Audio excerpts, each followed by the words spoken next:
The next chapter is about to begin. Join us live every Tuesday and Thursday for brand new episodes of the American Contractor Show.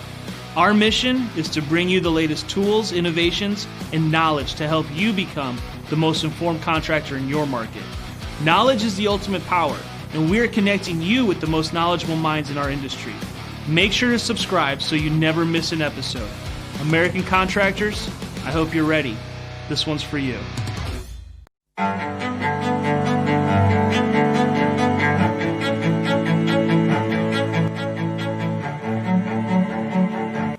This is Larry Bache with the Merlin Law Group, helping policyholders for more than 30 years.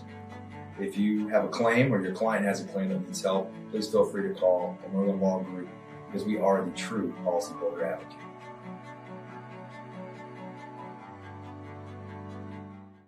C3 was eager to help us, and even whenever we weren't giving them work, they were still eager to give advice. The things that they were putting out for for changing from DMO to RFG and giving that to the industry and not charging anything for it, I thought was really cool.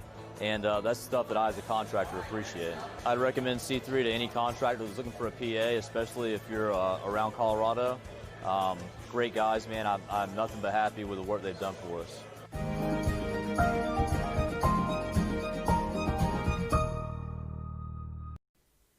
Well, good afternoon, everybody. I'm meteorologist Andrea Myers. If you have not had a chance to, please check out our sponsors, Art of the Supplement, C3 Group, and Merlin Law Group. Big shout out to them. Thank you guys for making this possible. And with that, we're going to jump into today's weather headlines.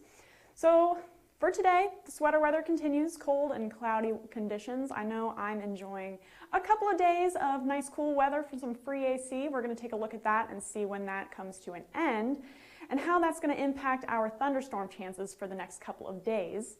And then finally, we are in the statistical peak of our hurricane season, so we're going to take a look at the Atlantic, see what that has in store for us, and see if there are any updates to talk about.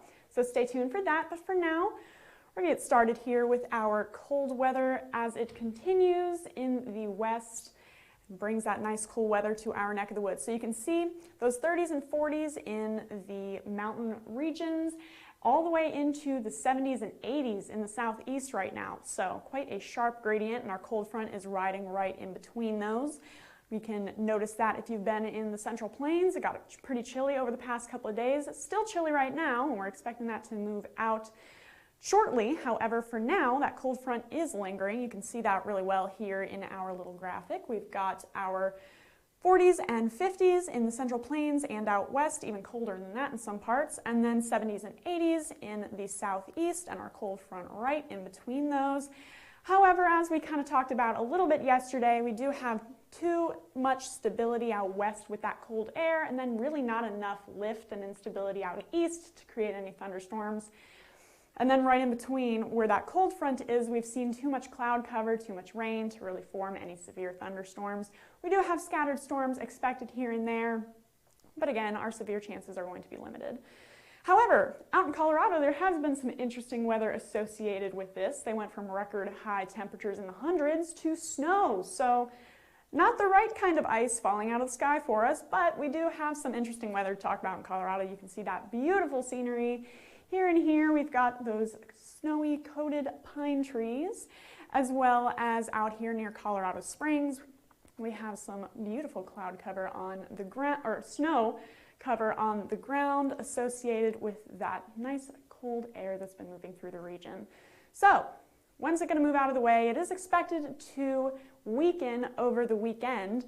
However, for now, no severe hail expected into today and tomorrow, just because, like I said, too little instability out east and in the west, and then along that cold front, all that rain and cloud cover is just limiting those chances. So we will see some scattered storms forming along that front over the next couple of days, as well as some scattered storms through the southeast. However, those are expected to stay below severe thresholds. We could get 1 or 2 pop-up storms that are a little bit stronger than other. Again, this does not mean that we aren't going to get any severe weather. It just means that it's going to be too scattered and too limited to really put out a risk for. So for now, we're looking at very limited severe weather chances into today and tomorrow, but that should begin to pop back into later this week and this weekend. So we're going to keep an eye on that for you.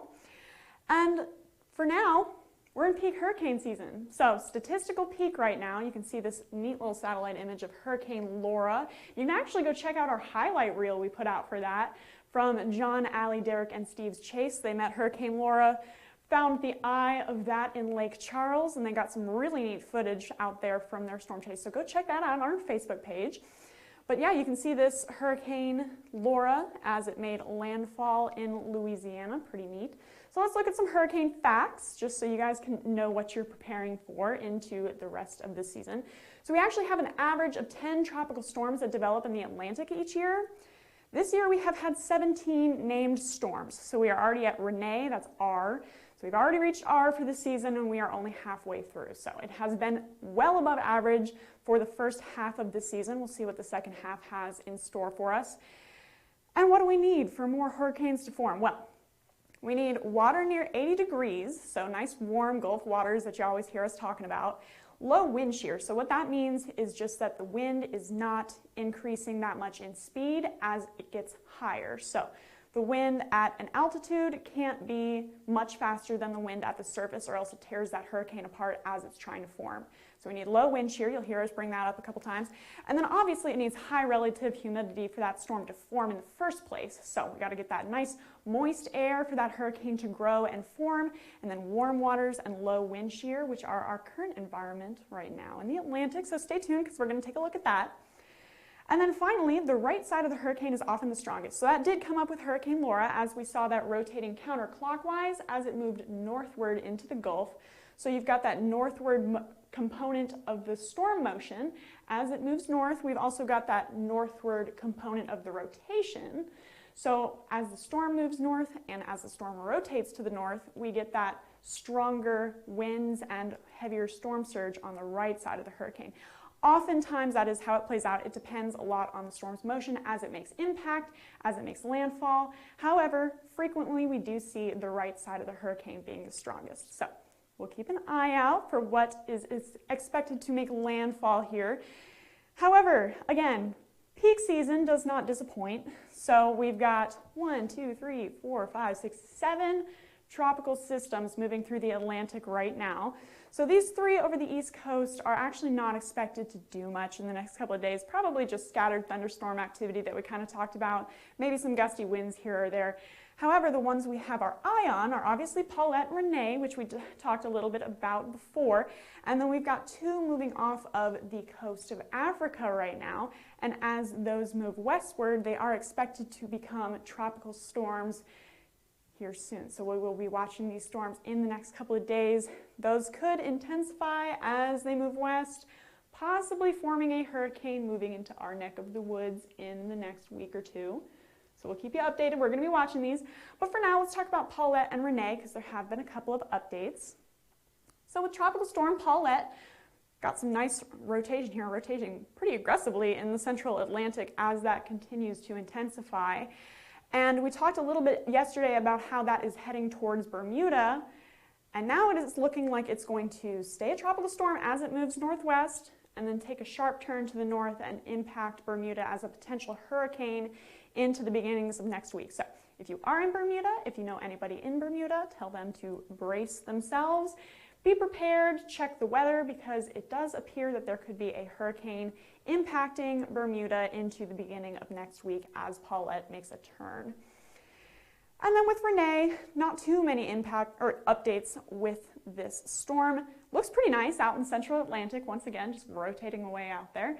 And we are going to expect to see that continue to move northwestward through the Central Ocean, becoming another hurricane into this weekend, and then quickly dying out and forming a tropical storm as it heads into the Central Atlantic. So not many impacts expected for Renee. However, we are looking at 2 hurricanes forming into this weekend, and then potentially 2 more coming off the coast of Africa in the next couple of days. So we're getting ramped up here. Hurricane season is in full swing. We're seeing that right now with all of these systems impacting the Atlantic. We will keep you advised, and we're going to continue watching for that.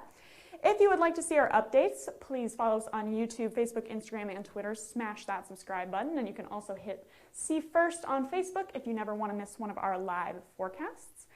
And then if you want to get in touch with us, feel free to call us at 855-334-4245. You can also email us at info@hailtrace.com or check out our website, hailtrace.com, if you want to learn more about the company, who we are, what we do. Get in contact with us. We do like hearing from you guys. And with that, I'm meteorologist Andrew Myers. Thanks for watching.